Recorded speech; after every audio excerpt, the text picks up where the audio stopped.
नमस्कार दोस्तों, आपके अपने चैनल भारत की यात्रा में आप सभी का फिर से स्वागत है। हमारी आज की यात्रा में हम 1400 ईस्वी में बनी हिंदू, जैन व इस्लामिक स्थापत्य कला के अनुपम उदाहरण जामा मस्जिद या जामी मस्जिद की यात्रा एवं इसके पीछे जुड़े ऐतिहासिक पहलुओं पर चर्चा करेंगे। जामा मस्जिद भारत के गुजरात राज्य के अहमदाबाद शहर में स्थित है। यहाँ की नक्काशी एवं पत्थर पर की गई कारीगरी प्राचीन भारत के अद्भुत स्थापत्य कला का नायाब नमूना है। तो दोस्तों, हम पहुंच चुके हैं हमारी आज की यात्रा के पड़ाव जामा मस्जिद के द्वार पर। चलिए मिलकर यात्रा का आनंद लेते हैं। अति प्राचीन होने के कारण यह मस्जिद एक महत्वपूर्ण ऐतिहासिक स्थान रखता है। इस्लामिक धर्म आस्था से जुड़े होने के बावजूद इस स्थान पर सभी धर्मों को मानने वाले सैलानी व स्थापत्य कला प्रेमी यात्रा के लिए जरूर आते हैं। यहाँ सभी को समान रूप से प्रवेश की अनुमति है।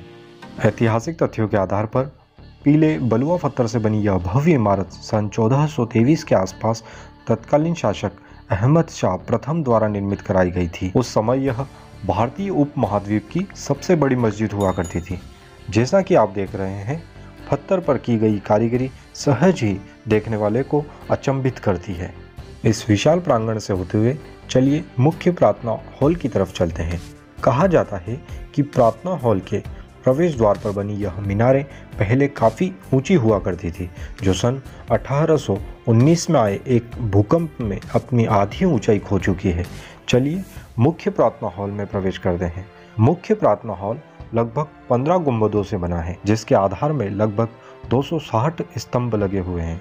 प्रार्थना हॉल का यह मुख्य गुंबद बेहतरीन नक्काशी व कारीगरी का अनुपम उदाहरण है।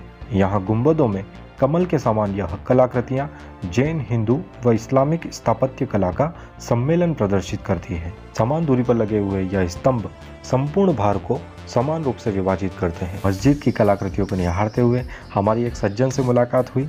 चलिए इस पवित्र स्थान के बारे में कुछ चर्चा करते हैं। 600 से ऊपर के साल के हैं। अहमद शाह बादशाह वहाँ है, वहाँ पे सामने उनकी मज़ार शरीफ है। ये उन्होंने तामीर किया है, बनाई हुई है। अच्छा, और यहाँ पे सभी धर्मों को परमिशन है आने की? परमिशन आ सकते हैं अंदर, बस बूट चप्पल पहन कर नहीं आने का अंदर। हाँ। बाकी का अदब से आने का, सब अदब से, जैसे हम पहरवेश पहनते हैं ऐसे ही तो पहन कर सब आ सकते हैं, सब देख सकते हैं। और इधर से यानी इंडिया के बाहर से भी सभी देशों से, सभी मुल्क से हेरिटेज है ये, तो सभी आते हैं और सभी देख के जाते हैं और सभी यहाँ से फ़ोटो वगैरह सभी निकालते हैं। सचमुच जैसा कि महोदय ने बताया, ऐसे स्थान को धार्मिक महत्व के साथ साथ देश की धरोहर के रूप में भी देखें तो यह स्थान किसी वर्ल्ड हेरिटेज से कम नहीं है। यहाँ मुस्लिम धर्म अनुयायियों के धर्म ग्रंथ रखे हुए हैं। यह स्थान मुस्लिम धर्म अनुयायियों के लिए किसी तीर्थ से कम नहीं है। मस्जिद के इस भाग में यहाँ बनी जाली के उस तरफ महिलाओं के उपासना की व्यवस्था की गई थी। इसी कारण इसे जनाना प्रार्थना कक्ष कहा जाता है। आइए अब पुनः प्रार्थना हॉल के बाहर की ओर चलते हैं। मस्जिद का प्रांगण अति विशाल है, जिसका फर्श संगमरमर का बना है। यहाँ इसके बीचों बीच एक जल कुंड बना है, जिसमें नमाज से पहले मुस्लिम धर्मानुयायी अपने हाथ पैर धोकर अपने आप को पवित्र करते हैं, जिसे उर्दू भाषा में स्वयं को पाक करना कहते हैं, और इस संपूर्ण प्रक्रिया को वजू करना कहा जाता है। इस समय शायद यहाँ नमाज की तैयारी भी चल रही है, इसलिए अब हम बाहर की ओर चलते हैं, जहाँ इस मस्जिद के निर्माता का श्रेय धारक अहमद शाह प्रथम का मकबरा है।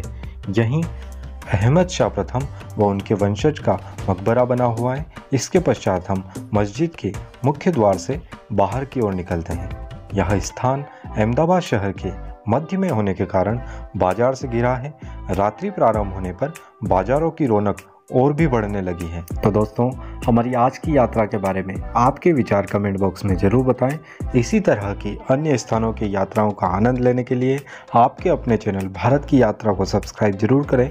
मिलते हैं नए स्थान पर नई यात्रा में। तब तक के लिए जय हिंद, जय भारत।